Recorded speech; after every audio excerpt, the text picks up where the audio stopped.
Thank you, Kennedale, for tuning in for another edition of Kennedale News Video Edition. As you can tell, we have a new logo. We have some new news. For now, our sponsor this week is KISD. We're going back to school, and here's a video that was done by the students of the Kennedale. Hello, and welcome to the 2020-2021 school year.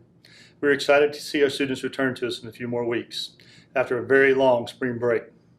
This school year will be different from our previous school years, and to help you prepare your students for this, we have created this video. In order to facilitate operations and mitigate exposure during this time, we've implemented several new procedures for you and for your students that you will need to be aware of. Additionally, we need everyone's cooperation and help in making these procedures effective in providing in-person learning. We are all well aware of the challenges facing us, and it will take everyone working together to ensure a safe return to school for our students. Okay, the first area that we're going to need help with is self-screening. It is very important for parents to screen their student every morning before they come to school. They need to take their temperature before coming in, and if the students are ill, they need to keep them at home. The other area that we're going to need help with is face coverings.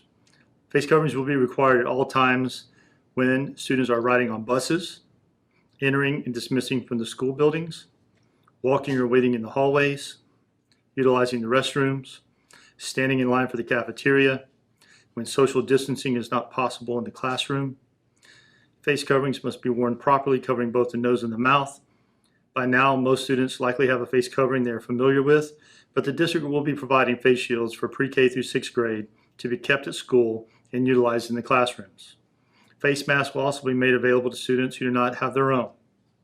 They will go through, when they enter the building, they will go through temperature checks conducted at the entrances. They will also use touchless hand sanitizer stations to be utilized. And for students with allergies, they will need to provide their own hand sanitizer and notify administration of this allergy. Breakfast will be served on a grab-and-go basis, and students will be socially distanced in waiting areas that will be provided for them. When students are walking in the hallways, there are several things they need to be reminded of. Students will need to walk on each side of the hallway, not in the middle, even at the junior high where the flow is a one-way traffic flow. Directional areas have been placed on the floors to show the traffic flow at each campus. Signage has also been placed on floors to remind students to stay socially distanced. Students need to keep their hands to themselves and not congregate while in the hallways or in the common areas. Restrooms. Students will access restrooms on a limited number at a time, and they will be socially distanced at all times while in line. Washing hands. Signage has been placed in the buildings to encourage students to wash their hands thoroughly and frequently. They also are encouraged to utilize touchless hand sanitizer stations frequently. They should also avoid touching their faces at all times. And if they do, they need to wash their hands or sanitize them. Water bottles. Water fountains will be shut off this school year. We have provided refillable stations at certain fountains throughout the buildings. Students will need to bring their own non-breakable and refillable bottle with their name on it. Cafeterias. Floor markings have been utilized to help students socially distance while standing in line. Staggered seating will also be utilized this school year to provide for social distancing during lunches. We've also created more lunches to accommodate this social distancing. Students will be encouraged to help clean their own area when they have finished eating their lunch, and touchless hand sanitizing stations will be provided throughout for before and after they're eating their meal. Recess and playgrounds. Students will be allowed recess outside. Hand sanitizing stations will be utilized before and after, and playground equipment will be utilized on a rotating basis by a limited number of students. Other activities will be utilized to accommodate social distancing in other areas. Masks may or may not be worn by preference while outside and socially distanced. Visitors, volunteers, meal drop-off. These will not be permitted this year. All visitors need to schedule an appointment with the campus office staff, and these visits need to be academically relevant. No outside food deliveries will be accepted. In order to pick up students early, please contact the office ahead of time, and the student will be brought out to you. Dismissal will be on a staggered basis. Students will need to exit school property promptly and will not be allowed to congregate after school. Students will only be allowed to re-enter under special circumstances that are prearranged. We hope this video helps you and your students in knowing what to expect when they return to school. We have put our commitment forms out for you to decide on in-person learning or virtual learning for your students. These commitment forms are due back by August 31st. Once again, we want to welcome you all back to KISD this school year, and we look forward to seeing your students in person on September 24th. And remember, as always, the future is bright in Kennedale ISD. Thank you. Wow, that was amazing. Today's guest, we have Superintendent Chad Gee, and I appreciate you coming back. We said we are going to come back right before school. By the time we release this, it will be the day before school. For now, in today's news, let me share my screen. Here we go. As you can see, Kennedale News got a new logo. You can see us on Facebook, all the new logos. The hot topic in news today around the town is the budget crisis. We have 2 councilmen who have wrote an open letter to the community, and you can find that on KennedaleNews.com. And as of today, which is Friday the 21st, it's National Senior Citizens Day. I know the food banks are open and they're trying to prep for tomorrow. I'll actually be going down there with some leftovers from another food bank here in just a little bit to donate. So make sure that if you need some food, reach out to these 2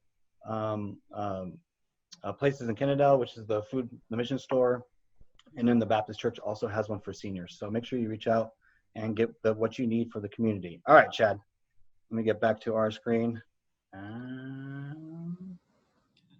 Cancel, share, stop share. There we go. All right, Chad, let's talk about the little video we had. Your students made that, and there's a little message from you there. Yeah, we have our CTE practicum students, senior practicum students that are in our audiovisual classes. They did a fantastic job. I want to congratulate them and thank them for their efforts on this. I also would like to thank our student actors that participated in this, and they were our demonstrators, and they did a fantastic job as well. So it was a compilation that was put together to hopefully help our families see what in-person learning is going to be like. And, you know, we have a commitment form that was sent out Monday, August 17th, and we're asking for that form to be returned on Monday, August 31st. In order for parents to have a better idea and understanding of what in-person learning would look like, we created the video. We are also in the process of creating and releasing one for the virtual learning as well. Okay, great. And so the video was done by the high school students with high school actors. And I know you and I kind of had this chat about the other day how, like, you know, Dallas has a budget to do like full production. For me personally, I like the community aspect of it, that we're using the resources of our students, giving them the practice and the skills, and something that they can show, like, to college when they apply, or a job, like, here's what we did. Look what amazing things we do. So to me, I like that better than what we were talking about, some big Dallas ISD full production that cost them probably $25,000.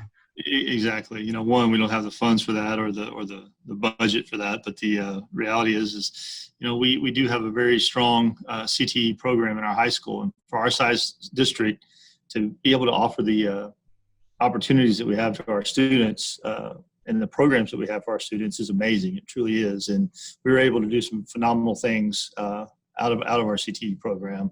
And what better way to showcase that than to utilize their talents to create our own videos. And I always found, and I've done several schools in several states in my lifetime, but my interaction with the Rotary and Interact Club at high school, and all the different things that the high school offers, between the tech, the media, and then you have the food service area, and the sports programs. Like, all the programs we have in school are top notch. I mean, top dollar as well. I was fully impressed with that media room and what you guys had for production there. And that's just a testament to our district, that we can give these opportunities to our students. Our district has had a long history of putting money into programs to support our students, and that is something that I strongly value and fully intend to continue to support. So.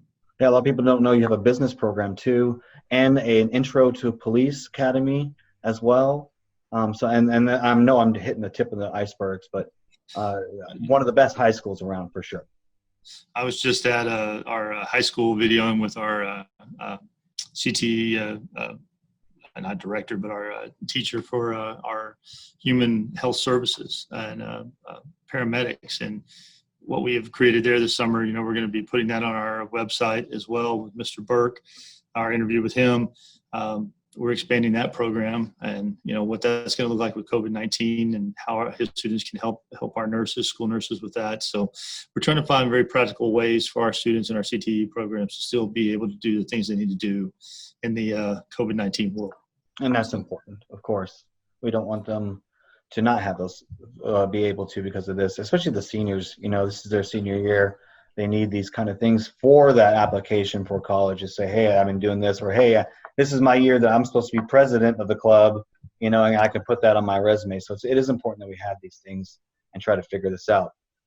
As the release of this video, as we're talking, I should be doing a virtual classroom, meet the parents, which would be next Tuesday when the release of this video.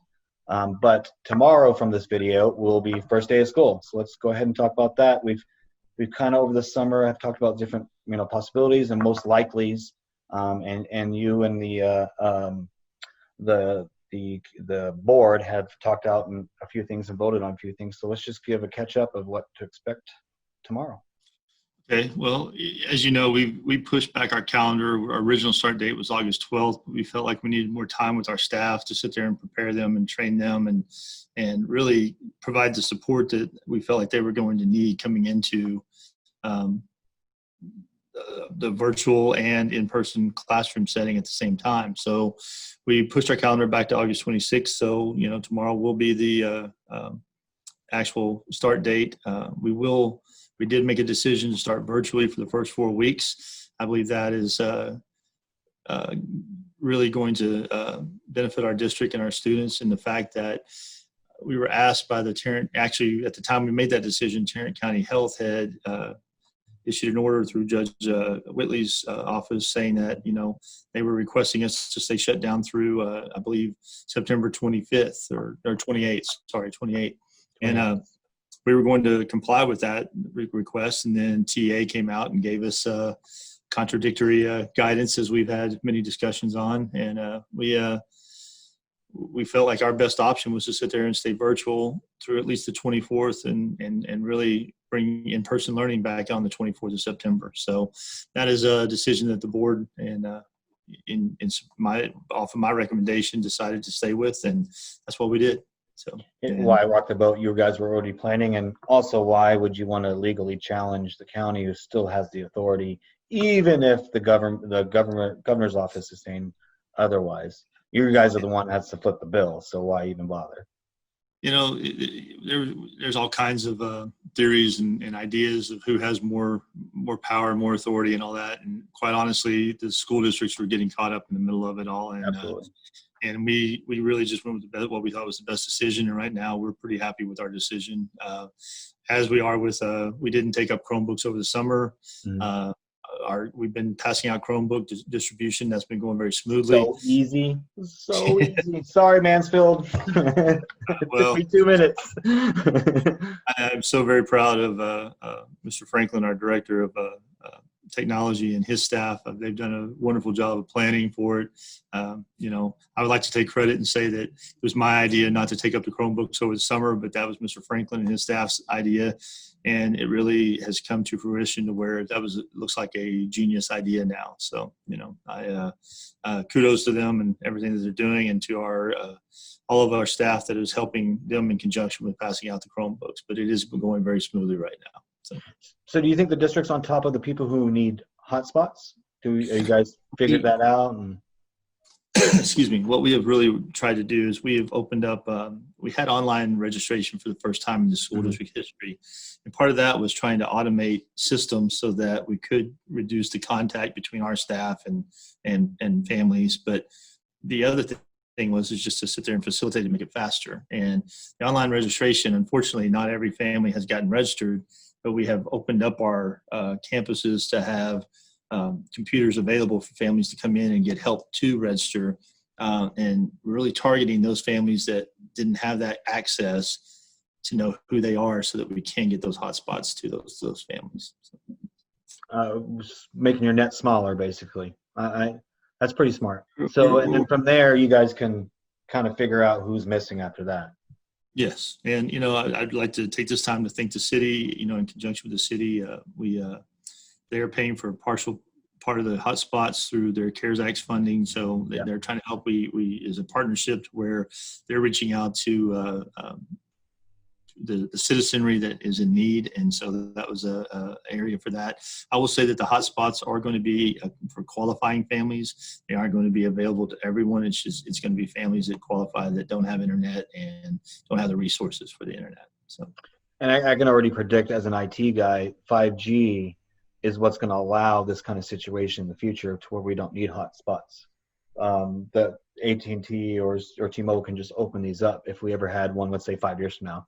The infrastructure from 5G can handle all that, and through buildings and farther and outside of DFW areas and things like that. So my prediction the next 10 years, it's going to be a blanket internet everywhere, and they're going to use this as a driving factor, in my opinion.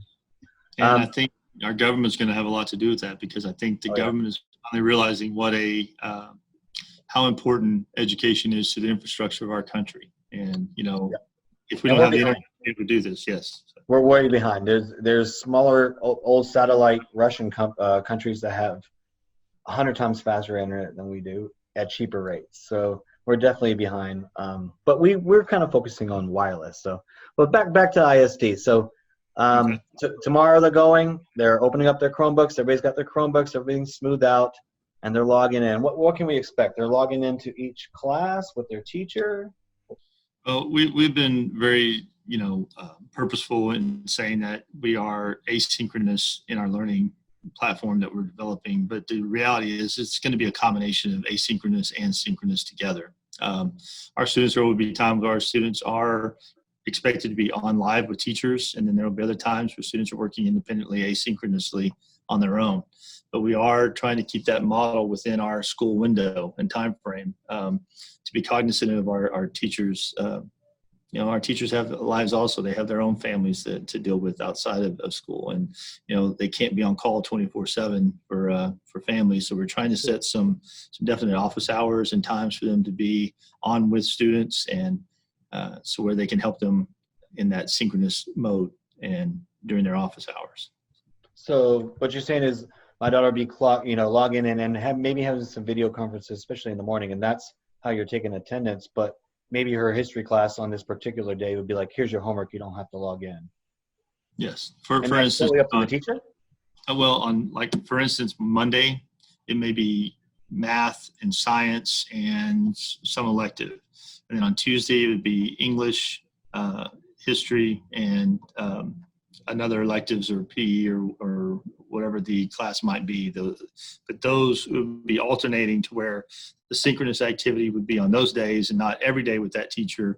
But then the other days they would be working asynchronously. But there will be attendance requirements. And those attendance requirements are that they engage in the work that was issued by that teacher on that day and at that time. And so that we can take that attendance, and if they aren't, then the teachers will be contacting them. So great. That is the plan. So. And that was a great explanation. Now I know what to expect. That's where I was kind of like, are you going to be on all day? That really helps me. And I know there are some districts that have tried that, and it's a disaster in Arlington last week. That's what I hear. That's a little more cumbersome than I think people understand. And we really don't want our kids on the computer, sure, 8, 9, 10 hours a day. That's not our intention at all. We want them to get on, do the work. And it's only 4 weeks. Yeah, and it's 4 weeks there. We're really encouraging our students to come back in person. But we really feel like that's where they're going to get the most help and support. But we know that we're going to have families that are going to want virtual, so we're providing the best combination that we can for both preferences. So this either rolls into my next question, which is how do we handle taking my daughter to the orthodontist appointment at 11 because she's supposed to be logged in at that moment? And it's going to look very much the same as if she were in the class period, and you would come up to school and check her out and take her to the doctor. You notify us that she's going to the doctor. So if they're virtual learners, they will notify the teacher that they will be out of the class for, they have a teacher's email. They'll be able to sit there and notify the teacher that they're taking their child to the doctor. And at the doctor, they will just get a note, and they'll email that note in, or fax that note in, or scan that note into the office. So same process, just digitized.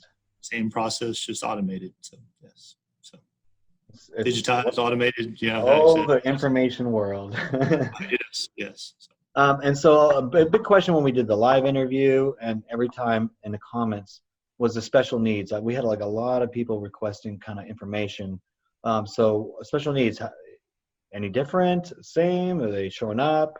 What's going on? Well, right now, special needs are wide and varying. And, we have students that have dyslexia. We have students who have 504 accommodations. We have students who have severe and profound qualifications. And we have bilingual students. So all of those programs are all going to be honored, and they're all in place right now. But during the virtual 4 weeks of virtual, our special needs students who have the IEPs, who can't learn virtually, but because of their handicaps, they will be able to come in person, but it will be on a scheduled basis. It will not be every day. And the services will still be provided for everyone during that time. So, okay, good. And then I know, because this is going to be the talk of the town, is football. We're kind of seeing the volleyball right now. I'm wearing the volleyball shirt. My daughter goes and tries out next week for junior high. But football, that's the big thing in this town. Well, let me start with volleyball, because we had hosted our first home volleyball game last week, Tuesday, I believe it was. And we did a phenomenal job. Our staff did a phenomenal job. But, I don't think people realize how much planning goes into, as you come into these scenarios, and it's like, well, what's a home football game going to look like? What's a home volleyball game going to look like? And just the planning that has to go into that in the COVID-19 world, it's much different. And, limiting capacity. For our football season this year, our first game is September 11th. We are looking at selling tickets online. So we're in a partnership with a company that sells tickets. We will do it on a first come, first served basis, but that first come will be, on the first group that will have access to do that will obviously be the parents of the athletes performing. So they will have first dibs at tickets, and then we will open it up to everyone else from there. But we will have a limited capacity, and once we hit that capacity, the ticket sales will shut off. And we are looking at about a 50% capacity at this point in time. Our band, if we socially distanced, our band could take up pretty much our whole home stand. So Mr. Otai has got a plan to where he will not have the entire band performing during the game, but we are looking at having the other band members show up at halftime to perform at halftime. We are not allowing visiting bands coming or visiting drill teams. We are allowing for visiting cheerleaders to come because they're on the field. That way we can have more space for fans in the stands. Sure. On the visitor side. But on our side, we will have groups of chunks of 4 ticket blocks, and those chunks of tickets will be spread out throughout the stadium in our sections. So it's going to be different. And clear bags are now going to be required this year. People will need to plan for that. We will not allow bags coming into the stadiums. Mask will be, while people are coming in, masks will be required. But once we get into the stadiums, outdoors, they should be able to take the mask off as long as they can socially distance. But going to restrooms and things like that, they will need to make sure they have a mask on. So it's just those kind of things that you're having to plan through, and as they come along, and we're trying to cut down on the handling of money, and we're trying to automate things and speed things up and make it faster, and having, the other concept is contact tracing. you know, even for our stadium, we have to be able to contact trace if something happens, who was sitting where, who they're sitting by, and you can't do that if we just allow everybody to sit where they want to. So now we're going to have ticketed sales where we have a email and a name for who was sitting in that section, so that, you know, we can turn that over to the health department if we have to. So to recap, Friday night's lights is on, and there's going to be no cutouts of fake people in the audience with fake. I don't know. We may put some around the fence line, you know. We may put some faces out there and some full body, you know. I was teasing a friend. I'm like, they should put Waldo up there when they're doing basketball. And they're like, oh, there's one. Because if somebody found like Bernie, you know, Weekend with Bernie, somebody found Bernie. I was like, oh, I wonder if somebody put Waldo in there. That's the one I was just going to say was Weekend with Bernie, you know. I saw that one. I think it was the Kansas City Royals. They had it behind the back. That was there. That was classic. It's a classic movie, by the way. So anyway. Okay, so I mean, we're on. It's tomorrow. This is how we're doing. We're on. So, yeah. Okay. Yeah, I will say our teachers have been through some pretty intensive professional development, and we feel pretty good about the professional development we rolled out. We did have a couple of snafus with some duplicate. We were trying to provide ways for our staff to do the mandatory trainings that the state requires that are really, you know, we go through them every year, try to find a way for them to do those through other avenues, so we were not taking the actual time at work for them to do it to where they could do it on their own time. And we had some duplication there and triplication in times with those activities to the various formats that we were using. So that caused some issues for our staff, but for the most part, the professional development that we had in person with our people and was geared towards helping them navigate these waters of virtual learning. And we feel like we got a lot of training in for them for that. So I believe we're prepared and we're ready. And one last final question, I think will might help. IT related issues with the laptops or trying to connect or whatever, what should parents do?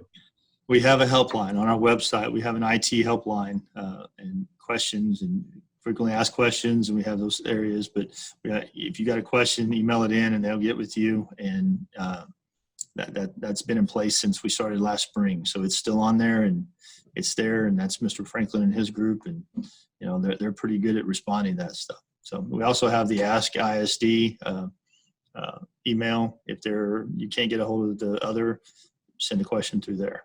And at the very least, just reach out to the school and just let them know, hey, we're not on today because we're having IT-related issues. Yes. Okay. And then I just wanted to say to everybody watching too, like if you think you have an issue, like you had a two-parent working situation, whatever, reach out to Kennedale News, reach out to the Rotary Club. We have people in town that you know, are retired or whatever. They'll be more than happy to come help and try to help out as much as we can. I own an IT company. If we can help in any way, we will absolutely help our students to make sure that they start off a successful 2020 and a 2021 season. And Chad, can we come back about 3 weeks when we come right before we try to roll out the coming back to schools and see where we're at that? Sounds good to me. So, you know. All right. I appreciate you guys sponsoring, and go check out that video if you missed it on the beginning. Go like it on their Facebook page, and we'll see everybody in the next video edition. All right. Thanks, Jeff. Thank you.